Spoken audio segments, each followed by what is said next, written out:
ಜಾನುವಾರುಗಳಿಗೆ ಕೊಡೋದ್ರಿಂದ ಹಾಲು ಕೊಡ್ತದೆ. ಅದು 1.5 2 ಲೀಟ್ರು ಹೆಚ್ಚಾಗಿದೆ. ಬಾಣಂತಿಯರಿಗೆ ಹೇಗೆ ಮೊಳಕೆ ಕಟ್ಟಿದ ಕಾಳು ಕೊಡ್ತಾರೆ, ಆ ರೀತಿ ಹಸುಗಳಿಗೆ ಈ ಮೊಳಕೆ ಕಟ್ಟಿದ ಗಿಡ ಮತ್ತು ಇದನ್ನ ಒದಗಿಸೋದ್ರಿಂದ ಆರೋಗ್ಯನೂ ಚೆನ್ನಾಗಿರ್ತದೆ, ಹಾಲು ಉತ್ಪತ್ತಿ ಆಗ್ತದೆ. ಮತ್ತು ಈ ಹೊಟ್ಟೆ ಊರ ಬರ್ತದಲ್ಲ ಹಸುಗಳಲ್ಲಿ, ಫೀಡ್ಸು ಮತ್ತು ರಾಸಾಯನಿಕಗಳನ್ನ ಬಳಸೋದ್ರಿಂದ ಅವೆಲ್ಲ ನಮಗೆ ತಪ್ತದೆ. ಇದರಲ್ಲಿ ಬೇಸಿಕ್ ಡಾಕ್ಯುಮೆಂಟ್ಸ್ ಅಂದರೆ ಆಧಾರ್ ಕಾರ್ಡು, ಬ್ಯಾಂಕ್ ಪಾಸ್ ಪುಸ್ತಕ, ಪಾನ್ ಕಾರ್ಡು, ಇಷ್ಟನ್ನೇ ಮಾತ್ರ ತಗೊಂಡ್ರು. ಲೋನ್ ಮಾಡಿಕೊಟ್ರು. 30,000 ಲೋನ್ ಮಾಡಿಕೊಟ್ಟಿದ್ದಾರೆ. ಇನ್ನು 6,000 ಮಾತ್ರ ನಾನು ಕಟ್ಟಿದೆ. ತಿಂಗಳಿಗೆ ಒಂದು 3,000ದಂಗೆ ನಾನು ಕಟ್ಕೊಂಡು ಹೋಗ್ತಾ ಇದ್ದೀನಿ. ಬಡ್ಡಿಯೂ ಕೂಡ ಬಹಳಷ್ಟು ಕಮ್ಮಿ. ವರ್ಷಕ್ಕೆ ಏನೊಂದು ನಿಮಗೆ ಒಂದು 8 ರಿಂದ 9% ಬೀಳ್ತದೆ ಅಷ್ಟೇ. ಇದನ್ನ ಜಮೀನಸ್ಥರಿಗೆ ಮಾತ್ರ ಕೊಡ್ತಾರೆ ಅಂತಿಲ್ಲ, ಯಾರಿಗೆ ಬೇಕಾದ್ರೂ ಕೊಡ್ತಾರೆ. 32 ಟ್ರೇದು 7 ದಿನಗಳಲ್ಲಿ ಇದರಲ್ಲಿ ಮೇ ಬರೋ ಅಂಥದ್ದು. ನೀರನ್ನು ಬಳಸ್ಕೊಂಡು ಆಟೋಮೆಟಿಕ್ ಟೈಮರ್ ಮಿಷಿನ್ನ ಒದಗಿಸ್ತಾರೆ, ಸೋಲಾರ್ ಪ್ಯಾನಲ್ಸ್ನ ಒದಗ್ತಾರೆ. ಕರೆಂಟ್ ಇಲ್ದಲೇನೂ ಕೂಡ ಇದು ಸ್ವಯಂಚಾಲಿತವಾಗಿ ಎಲ್ಲ ಕೆಲಸಗಳನ್ನು ಮಾಡಿಕೊಂಡು ಇಡೀ ಯೂನಿಟ್ಗೆ 1 ವಾರಕ್ಕೆ ಈ ರೀತಿಯ ಡ್ರಮ್ ನೀರು ಸಾಕು. ಕೊಂಡ್ಕೊಳ್ಳಿಕ್ಕೆ ಆಗದೇ ಇರೋರಿಗೆಲ್ಲ ಈ ರೀತಿ ಲೋನ್ ಸಿಸ್ಟಮಲ್ಲಿ ಸಿಗ್ತಿರೋದು ಭಾಳಷ್ಟು ಉಪಕಾರಿಯಾಗಿದೆ. ಹೈಡ್ರೋಗ್ರೀನ್ಸ್ ಅವರು ಕೂಡ ಅಷ್ಟೇ ಭಾಳಷ್ಟು ಚೆನ್ನಾಗಿ ಸರ್ವಿಸ್ ಕೊಟ್ಟಿದ್ದಾರೆ. ಈ ಮೊಳಕೆನೂ ಇದೆ, ಇಲ್ಲಿ ಕಾಳು ಇದೆ, ಮತ್ತು ಇಲ್ಲಿ ಸಸಿನೂ ಇದೆ. ಹಿಂಡಿ ಬೂಸಕ್ಕಿಂತ ಹೆಚ್ಚಾಗಿ ಇದರಲ್ಲಿ ಪೌಷ್ಟಿಕಾಂಶ ಇರ್ತದೆ. ಈ ಫೀಡ್ಸ್ನಲ್ಲಿ ಇತ್ತೀಚೆಗೆ ಬರ್ತಿರೋಂಥ ಮಾಹಿತಿ ಏನಂದರೆ ಸ್ವಲ್ಪ ಯೂರಿಯಾ ಬಳಕೆ ಇದೆ ಅಂತೇಳಿ. ನಮ್ಮ ಹಸುಗಳಿಗೆ ಅದು ಹಾಲು ಉತ್ಪತ್ತಿಯಲ್ಲಿ ಅಥವಾ ಅದನ್ನು ಕುಡಿಯೋಂಥ ನಮಗಾಗಲಿ ಸ್ವಲ್ಪ ಸಮಸ್ಯೆ ಕಾಣ್ಬೋದು. ಪ್ಯೂರ್ ಆರ್ಗ್ಯಾನಿಕ್, ಯಾವುದೇ ರಾಸಾಯನಿಕ ಬಳಸಿಲ್ಲ, ಮತ್ತು ಭಾಳ ಪೌಷ್ಟಿಕಾಂಶ ಆಹಾರ. ಹಸುಗಳು ಜಾನುವಾರುಗಳಿಗೂ ಒಳ್ಳೆಯದನ್ನು ತಿನ್ನಿಸ್ಬೇಕು, ಹಾಲಾಗಲಿ ಮತ್ತು ಬೇರೆ ಉತ್ಪನ್ನಗಳಾಗಲಿ, ಅದನ್ನು ಕೂಡ ಒಳ್ಳೆಯ ಗುಣಮಟ್ಟದನ್ನು ನಾವು ಪಡಿಬೇಕು. ನಮಸ್ತೆ ಎಲ್ಲರಿಗೂ, ನಾನು ಆದಿತ್ಯ ಅಂಥೇಳಿ, ಹಾಸನ ಜಿಲ್ಲೆ ಶಾಂತಿಗ್ರಾಮ ಹೋಬಳಿಯ ಬಸ್ತಿಹಳ್ಳಿ ಗ್ರಾಮದವನು. ನಾನು ಈ ಹೈಡ್ರೋಪೋನಿಕ್ ಸಿಸ್ಟಮ್ ಅಂದರೆ ಹೈಡ್ರೋಗ್ರೀನ್ಸ್ ಅವರಿಂದ ಈ ಹೈಡ್ರೋಪೋನಿಕ್ ಸಿಸ್ಟಮ್ನ ನಮ್ಮ ಶ್ರೀ ಚೆನ್ನಂಬಿಕಾ ತೋಟಗಾರಿಕಾ ರೈತ ಉತ್ಪಾದಕರ ಸಂಸ್ಥೆಯ ಕಡೆಯಿಂದ ಅಲ್ಲಿ ಎಸ್ಮಾರ್ಟ್ ಅಂಥೇಳಿ ವರುಣ್ ಅಂಥೇಳಿ ಬಂದಿದ್ದರು, ವರುಣ್ ಸರ್ ಅಂಥೇಳಿ. ಅವ್ರ ಮೂಲಕ ತಿಳಿದುಕೊಂಡೆ. ಇದ್ರ ಬಗ್ಗೆ ನನಗೆ ಭಾಳಷ್ಟು ಆಸಕ್ತಿ ಹುಟ್ಟಿತು. ಹೇಗೆ ಈಗ ಎಲ್ಲರಲ್ಲೂ ಹೈನುಗಾರಿಕೆ ಮಾಡ್ತಿದ್ದೀವಿ, ಆದರೆ ಎಲ್ಲರಲ್ಲೂ ಜಮೀನಿರಲ್ಲ. ಇರುವಷ್ಟು ಜಾಗದಲ್ಲಿ ಒಳ್ಳೆಯ ಮೇವನ್ನು ಒದಗಿಸ್ಬೇಕು ಅನ್ನೋ ವಿಚಾರ ಬಂದಾಗ ಹೈಡ್ರೋಗ್ರೀನ್ಸ್ ಅವ್ರು ಮಾಡಿದ್ದಾರೆ ಅಂಥೇಳಿ ತಿಳಿದುಕೊಂಡೆ. ಇದನ್ನು ನಾನು ಮತ್ತೆ ಬೇರೆ ಎಲ್ಲಿ ಇನ್ಸ್ಟಾಲ್ ಮಾಡಿದ್ದಾರೆ, ಎಲ್ಲಿ ಅದನ್ನು ಬಳಸ್ತಿದ್ದಾರೆ ಅಂಥೇಳಿ ಕೋಲಾರ ಮತ್ತು ಬೇರೆ ಕಡೆ ನಾನು ಹೋಗಿ ನೋಡ್ಕೊಬಂದೆ. ನಂತರ ನಾನು ಇದನ್ನು ಅಳವಡಿಸ್ಕೋಬೇಕು ಅಂತ ನನಗೆ ಭಾಳಷ್ಟು ಆಸೆ ಆಯಿತು ಹಾಗೂ ತೀರ್ಮಾನ ಮಾಡಿದೆ. ಆ ನಂತರದಲ್ಲಿ ನನಗೆ ಇದರ ಒಟ್ಟು ವೆಚ್ಚವನ್ನು ಕೇಳ್ಪಟ್ಟೆ ನಾನು. ವೆಚ್ಚ ಮತ್ತು ಜಾಗ ಎಷ್ಟು ಬೇಕಾಗ್ತದೆ ಅಂತ. ಜಾಗ ಬಂದು ಭಾಳಷ್ಟು, ಈಗ ಇದು 32 ಟ್ರೇದು, ಬರೀ ಇಷ್ಟೇ ಜಾಗದಲ್ಲಿ ನಾನೊಂದು 8 ಅಥವಾ ಒಂದು 6 ಹಸುಗೆ ದಿನ ಮೇವು ಉತ್ಪತ್ತಿ ನಾನು ಮಾಡಿ ಅದಕ್ಕೆ ನಾನು ಕೊಡ್ಬೋದು. ಕೇವಲ 7 ದಿನಗಳಲ್ಲಿ ಇದರಲ್ಲಿ ಮೇ ಬರೋ ಅಂಥದ್ದು. ಬರೀ ನೀರನ್ನು ಬಳಸ್ಕೊಂಡು ಆಟೋಮೆಟಿಕ್ ಟೈಮರ್ ಮಿಷಿನ್ನ ಒದಗಿಸ್ತಾರೆ, ಸೋಲಾರ್ ಪ್ಯಾನಲ್ಸ್ನ ಒದಗ್ತಾರೆ. ಕರೆಂಟ್ ಇಲ್ದಲೇನೂ ಕೂಡ ಇದು ಸ್ವಯಂಚಾಲಿತವಾಗಿ ಎಲ್ಲ ಕೆಲಸಗಳನ್ನು ಮಾಡಿಕೊಂಡು ನಮಗೆ ಈ ಥರ ಮೇವನ್ನು ಉತ್ಪತ್ತಿ ಮಾಡಿ ಕೊಡುತ್ತೆ. ಮೇವಿನ ವಿಶೇಷತೆ ಏನಂದರೆ ಇದರಲ್ಲಿ ಯಾವುದೇ ರಾಸಾಯನಿಕಗಳನ್ನ ಬಳಸಿರಲ್ಲ. ನೀರಲ್ಲಿ ನಾವು ಈ ಜೋಳನ ಚೆನ್ನಾಗಿ ತೊಳೆದು ನೆನೆ ಹಾಕಬೇಕು 1 ದಿನ. ಆ ಒದ್ದೆ ಗೋಣಿ ಚೀಲದಲ್ಲಿ ಸುತ್ತಿ ಇಟ್ಟರೆ 2ನೇ ದಿನಕ್ಕೆ ಈ ರೀತಿ ಮೊಳಕೆ ಬಂದಿರ್ತದೆ. ಈ ರೀತಿ ಅದರಲ್ಲಿ ಸ್ಪ್ರೌಟಿಂಗ್ ಅಂದರೆ ಮೊಳಕೆ ಶುರುವಾದ ನಂತರ ಇಲ್ಲಿಗೆ ನಾವು ಈ ಟ್ರೇಗೆ ಈ ರೀತಿ ನಾವು ಹಾಕಿಟ್ರೆ ಇದು ದಿನದಿಂದ ದಿನಕ್ಕೆ ಆ ಮೊಳಕೆ ಗಿಡವಾಗಿ ಈ ಥರ, ಇದು ಮೊದಲನೇ ಸ್ಟೇಜಲ್ಲಿದೆ. ಇದು ಒಂದು 4 ದಿನ 5 ದಿನದ ಸ್ಟೇಜ್, ಇದು ಒಂದು 4 ದಿನದ ಸ್ಟೇಜು, ಇದು 3 ದಿನದ ಸ್ಟೇಜು. ಹೀಗೆ ಈ ರೀತಿ ಬರ್ತದೆ. ಅದರದ್ದೇ ಮೊಳಕೆ ಅಲ್ಲಿ ಇದಾಗಿ ಕ್ರಮೇಣ ಇದು 9 ದಿನದ್ದು. ಇದು 7 ದಿನ 8 ದಿನಕ್ಕೆ ತೆಗಿಬೇಕು. ನಾನು 9 ದಿನ ಇಟ್ಕೋತಾ ಇದ್ದೀನಿ, ಏಕೆಂದರೆ 9 ದಿನಕ್ಕೆ ನಾನು ಹಸುಗೆ ಕೊಡ್ತಾ ಇದ್ದೀನಿ ಯಾವುದೇ ಟ್ರೇ ಬಂದಿರೋದನ್ನ. ಈ ರೀತಿ ತಾನೇ ಬೆಳ್ಕೊಳ್ಳುತ್ತೆ. ಆಟೋಮೆಟಿಕ್ ಟೈಮರ್ ಮಿಷಿನ್ ಇದೆ. ಇಲ್ಲಿಂದ ನೀರು ಸ್ಪ್ರೇ ಆಗುತ್ತೆ ಆಟೋಮೆಟಿಕ್ಕಾಗಿ. ಅದರದ್ದು ಮಿಷಿನ್ ಬಂದು ಕೇವಲ 1 ವಾರಕ್ಕೆ ಬರೀ ಈ ರೀತಿಯ ಒಂದು ಡ್ರಮ್ ನೀರು ಸಾಕು. ಈ ಇಡೀ ಯೂನಿಟ್ಗೆ 1 ವಾರಕ್ಕೆ ಕೇವಲ ಇಷ್ಟನ್ನು ಬೆಳ್ಕೊಳ್ಳೋಕ್ಕೆ ಈ ರೀತಿಯ ಡ್ರಮ್ ನೀರು ಸಾಕು.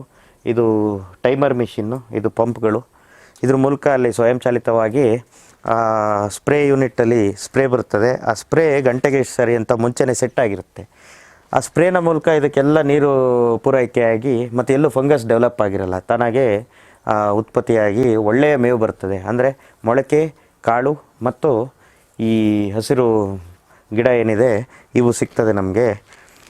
ಹಾಗೆ ಇದರಲ್ಲಿ ಅತಿ ಮುಖ್ಯವಾದ ವಿಚಾರ ಏನಂದರೆ, ಒಂದು ಬೆಳೆ ಬೆಳೆದ ನಂತರ ಇದರಲ್ಲಿ ಫಂಗಸ್ ಯಾವಾಗ ಡೆವಲಪ್ ಆಗ್ತದೆ ಅನ್ನೋ ವಿಚಾರ ಹೇಳ್ತೀನಿ. ಒಂದು ಬೆಳೆ ಬೆಳೆದ ನಂತರ ಈ ಟ್ರೇ ಏನಿದೆ ಇದನ್ನು ಭಾಳ ಕ್ಲೀನಾಗಿ ನಾವು ತೊಳೆದು ಮತ್ತು ಮುಂದಿನ ಬೆಳೆಗೆ ನಾವು ರೆಡಿ ಮಾಡ್ಕೋಬೇಕು.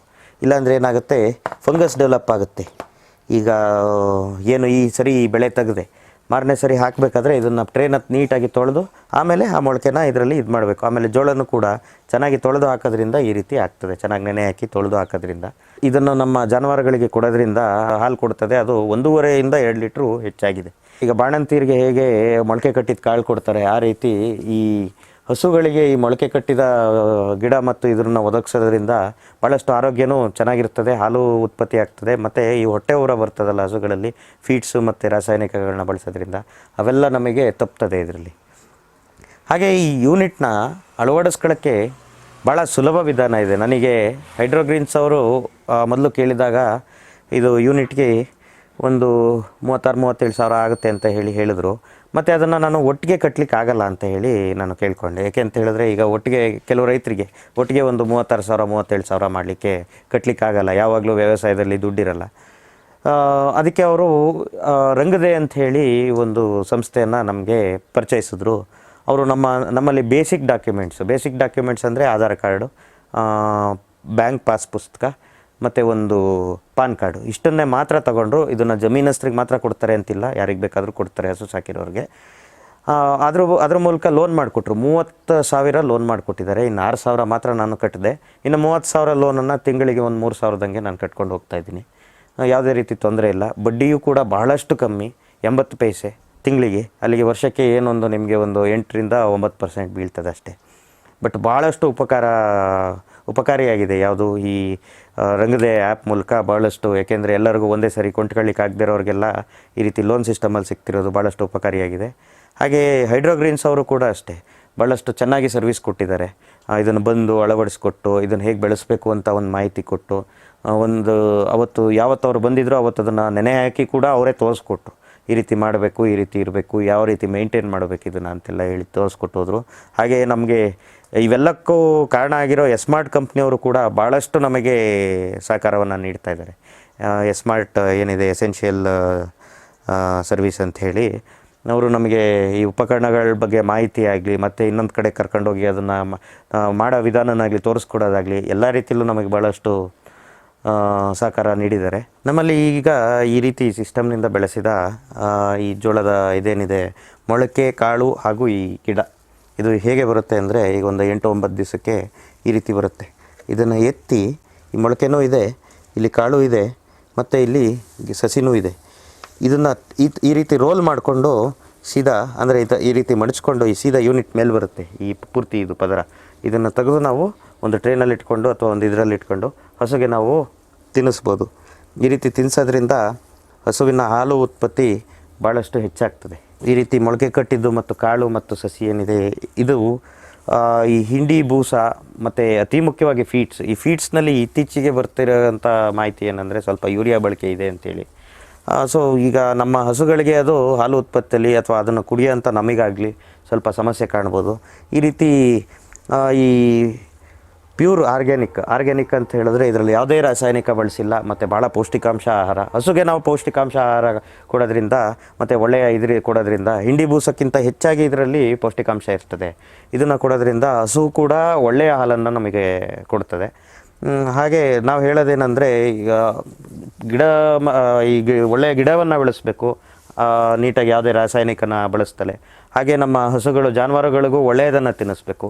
ಹಾಗೆ ಅದರಿಂದ ನಾವು ಏನು ಪಡಿತೀವಿ, ಹಾಲಾಗಲಿ ಮತ್ತು ಬೇರೆ ಉತ್ಪನ್ನಗಳಾಗಲಿ, ಅದನ್ನು ಕೂಡ ಒಳ್ಳೆಯ ಗುಣಮಟ್ಟದನ್ನು ನಾವು ಪಡಿಬೇಕು ಅಂಥೇಳಿ ನಾನು ಹೇಳ್ತೀನಿ. 4 ಟ್ರೇನ ನಾನು ರೆಡಿ ಮಾಡ್ಕೋತೀನಿ. ಒಂದು ಹಸುಗೆ ಒಂದು ಟ್ರೇಯನ್ನು, ಹಾಗೆ ಒಂದು ಹೊತ್ತಿಗೆ ಅಂದರೆ ನಾವು ಒಂದು ಹೊತ್ತು ಏನು ಮಾಡ್ತೀವಿ, ಇಲ್ಲಿ ನಮ್ಮಲ್ಲಿ ಸಿಗುವಂಥ ಹಸಿರು ಮೇವನ್ನು ಮೇಯಿಸ್ತೀವಿ. ಅದರೊಟ್ಟಿಗೆ ಸ್ವಲ್ಪ ಈಗ ಬೇಸಿಗೆ ಕಾಲದಲ್ಲಾದರೆ ಏನು ಮಾಡ್ತೀವಿ, ಸ್ವಲ್ಪ ಬೆಳೆದಿರೋಂಥ ಜೋಳ ಅಂತ ಹೇಳಿ ಬೆಳ್ಕೊತೀವಿ, ಅದನ್ನು ಸ್ವಲ್ಪ ಹಾಕ್ತೀವಿ. ಆದರೆ ಇದು ಅತಿ ಮುಖ್ಯ, ಅವೆಲ್ಲದಕ್ಕಿಂತ ಪೌಷ್ಟಿಕಾಂಶ ಇರೋದು. ಇದನ್ನು ನಾವು ಒಂದೊಂದು ಟ್ರೇ ನಾವು ಒಂದು ಹಸುಗೆ ಒಂದು ದಿವಸ ಕೊಡ್ತೀವಿ. 4 ಟ್ರೇ ಹಾಕ್ಕೊಂಡಿದ್ದೀವಿ, ಒಂದು ಹಸುಗೆ ಒಂದು ಟ್ರೇ ನನಗೆ 4 ಟ್ರೇ ಅಂದರೆ ಒಂದು ಸೆಲ್ಫ್ ನಾವೇನು ಮಾಡ್ತೀವಿ, ಒಂದು ದಿವಸಕ್ಕೆ ರೆಡಿ ಮಾಡ್ಕೊತೀವಿ. 2ನೇ ಟ್ರೇ 2ನೇ ದಿವಸಕ್ಕೆ ರೆಡಿ ಮಾಡ್ಕೊತೀವಿ. 3ನೇ ಟ್ರೇ 3ನೇ ದಿವಸಕ್ಕೆ ರೆಡಿ ಮಾಡ್ಕೊತೀವಿ. ಈ ರೀತಿ ಹಂತವಾಗಿ ನಾವು ಹೋಗಿ ಪೂರ್ತಿ ಮುಗಿಯೋಷ್ಟೊತ್ತಿಗೆ, ಈಗ 1ನೇ ದಿವಸ ಹಾಕಿದ್ದು 1 ವಾರ ಸೈಕಲ್ ತೊಗೊಳ್ತದೆ, 1 ವಾರ ತಗೋತ್ತದೆ. 1ನೇ ದಿವಸ ಹಾಕಿದ್ದು ಏನಾಗುತ್ತೆ, ನಮಗೆ 2ನೇ ದಿವಸಕ್ಕೆ ಮತ್ತೆ ಇಲ್ಲಿ ತುಂಬಿಸ್ತೀವಿ, ಮತ್ತು 3ನೇ ದಿವಸಕ್ಕೆ ಈ ಟ್ರೇ ತುಂಬಿಸ್ತೀವಿ. ಈ ರೀತಿ ನಾನು 8ನೇದಕ್ಕೆ ಬರೋ ಅಷ್ಟೊತ್ತಿಗೆ 1ನೇ ದಿವಸದ್ದಾಗಲೇ ಈ ರೀತಿ ಗಿಡ ಆಗಿರುತ್ತೆ. ಈ ಥರ ಸ್ಟೆಪ್ ಬೈ ಸ್ಟೆಪ್ ಸೈಕಲ್ ಅದು. ಅದೇನೆಂದರೆ ಹೀಗೆ ಹೋಗಿ ಪೂರ್ತಿ ನಾವು ಯಾವತ್ತು ಹಾಕ್ತೀವಿ ಅದಕ್ಕೆ ವಾರಕ್ಕೆ ಕರೆಕ್ಟಾಗಿ ರೆಡಿ ಆಗಿರ್ತದೆ. ನಾವು ವಾರದಲ್ಲಿ ಯಾವುದೇ ದಿವಸ ನಾವು ಮಿಸ್ ಆಗ್ದಂಗೆ ನಾವು ತಯಾರಿ ಮಾಡ್ಕೊಂಡು ನಾವೇ ಹಾಕ್ಬೋದು. ಇದರಿಂದ ಎಲ್ಲ ದಿವಸನೂ ನಾವು ಒದಗಿಸ್ಬೋದು. ಈ ಸಿಸ್ಟಮ್ನಲ್ಲಿ ಮೇವನ್ನು ಬೆಳೆಸೋದು ಭಾಳಷ್ಟು ಸುಲಭ. ಯಾಕೆ ಅಂತ ಹೇಳಿದ್ರೆ ಇದನ್ನು ಹೈಡ್ರೋಪೋನಿಕ್ ಸಿಸ್ಟಮ್ ಅಂತ ಹೇಳ್ತಾರೆ. ಇದರಲ್ಲಿ ಬರೀ ನೀರಿನ ಸಹಾಯದಿಂದ ಮಾತ್ರ ಇಷ್ಟನ್ನೆಲ್ಲ ಬೆಳೆಸಿರೋದು. ಇದಕ್ಕೆ ಯಾವುದೇ ಮಣ್ಣನ್ನು ಕೂಡ ಬಳಸಿರಲ್ಲ, ಹಾಗೆ ಯಾವುದೇ ರಾಸಾಯನಿಕವನ್ನು ಬಳಸಿರಲ್ಲ. ಬರೀ ಕೇವಲ ನೀರಿನಲ್ಲಿ ಈ ಗಿಡದ ಈ ಮಟ್ಟಿನ ಬೆಳವಣಿಗೆ ಆಗಿದೆ.